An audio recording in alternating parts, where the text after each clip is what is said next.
यथा एकेन चक्रेण न रथस्य गतिर्भवेत्। एक चक्र, एक पहिया रहेगा रथ में, गति नहीं आएगी उसमें।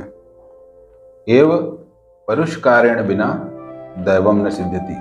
पुरुषार्थ के बिना दैवम न सिद्ध्यति, भाग्य जो किस्मत होती है वो भी साथ नहीं देती अगर आप खुद उठ करके काम नहीं करेंगे।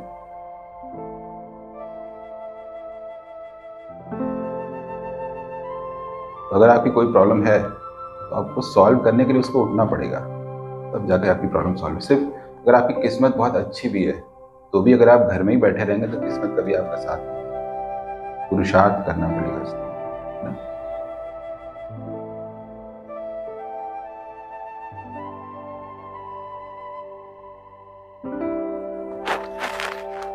ये क्या चीज़ है सर?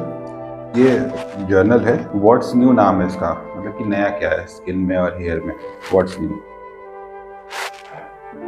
का नाम ही है। तो इसमें बहुत सारे डिजीज के बारे में होता है, जैसे कि एलोपेशिया के बारे में नया क्या है, टॉपिकल आइसोट्रेटिनोइन दे सकते हैं इक्थाइसिस में कि नहीं, इसके बारे में एक है एब्स्ट्रैक्ट, ये तो हम लोग बहुत पहले से देते रहे।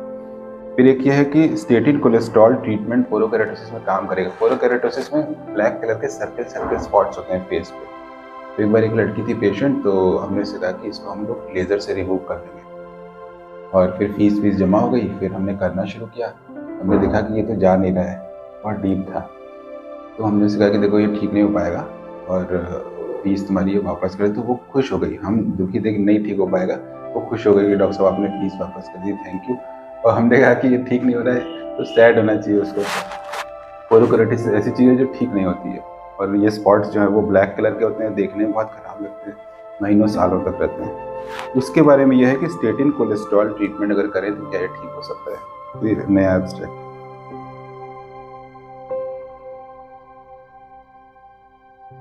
फिर ऐसे ही है डाइमिथाइल फ्यूमरेट है पाउंड प्लांटर केरेटोडर्मा के लिए।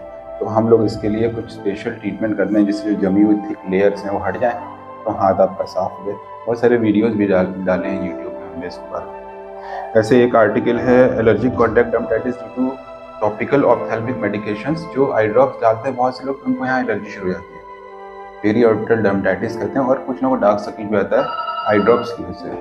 तो उसके बारे में ये हेलो देते हैं 2 मिनट में। और फिर एक चीज़ है कि comorbidities associated with atopic dermatitis in adults, मतलब कि बड़े लोगों में जो एटोपिक डर्मेटाइटिस होता है तो कौन सी कोमॉर्बिडिटीज हैं, दूसरी कौन सी डिजीजेस उसके साथ हो सकती हैं। तो बहुत सारी लिस्ट है कि अस्थमा हो सकता है, एलर्जिक राइनाइटिस हो सकती है, एलोपेशिया हो सकता है, अर्टिकेरिया।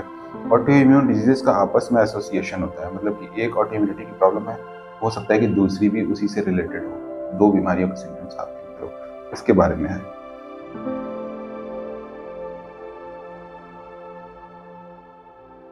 ऐसे एक है topical roflumilast cream for plaque psoriasis, नई चीज़ है सोरियासिस के लिए। तो ये एक ऐसी चीज़ है, अभी तो ये क्योंकि इनिशियल ट्रायल्स चल रहे हैं, तो जब ये मार्केट में आएगी तो बहुत कॉस्टली भी होगी, लेकिन जब इसके और अच्छे रिजल्ट्स आ जाएंगे तो फिर हम लोग इसे यूज़ करेंगे। Roflumilast cream.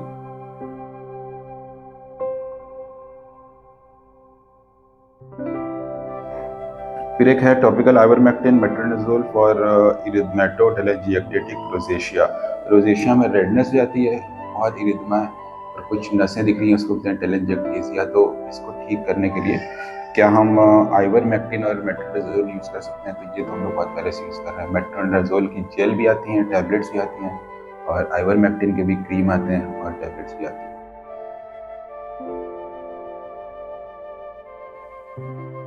फिर facial hyperpigmentation associated with Demodex.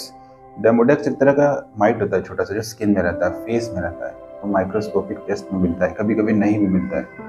और ये आर्टिकल इसके बारे में कि क्या उसकी वजह से फेस में पिगमेंटेशन होता है, और अगर ऐसा है तो इस डेमोडेक्स को मारने वाली जो दवाइयाँ हैं जो पहले वाले आर्टिकल में थी, मेट्रो और आइवरमेक्टिन, तो उससे पिगमेंटेशन भी ठीक होगा।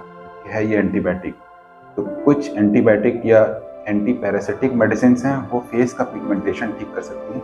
उसके बारे में बहुत इंटरेस्टिंग आर्टिकल।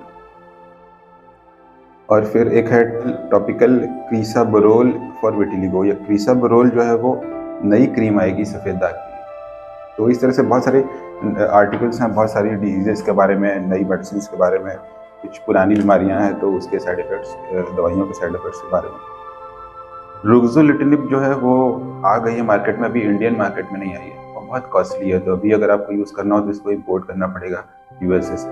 इसके बारे में हमने एक वीडियो बनाया हुआ है कि विटिलिगो में जो नई मेडिसिन आई उनमें से एक रुक्सोलिटिनिब भी है। और ये वाला क्रीम है क्रिसाबोरोल, इसके बारे में किसी दिन डिटेल वीडियो बनाएंगे।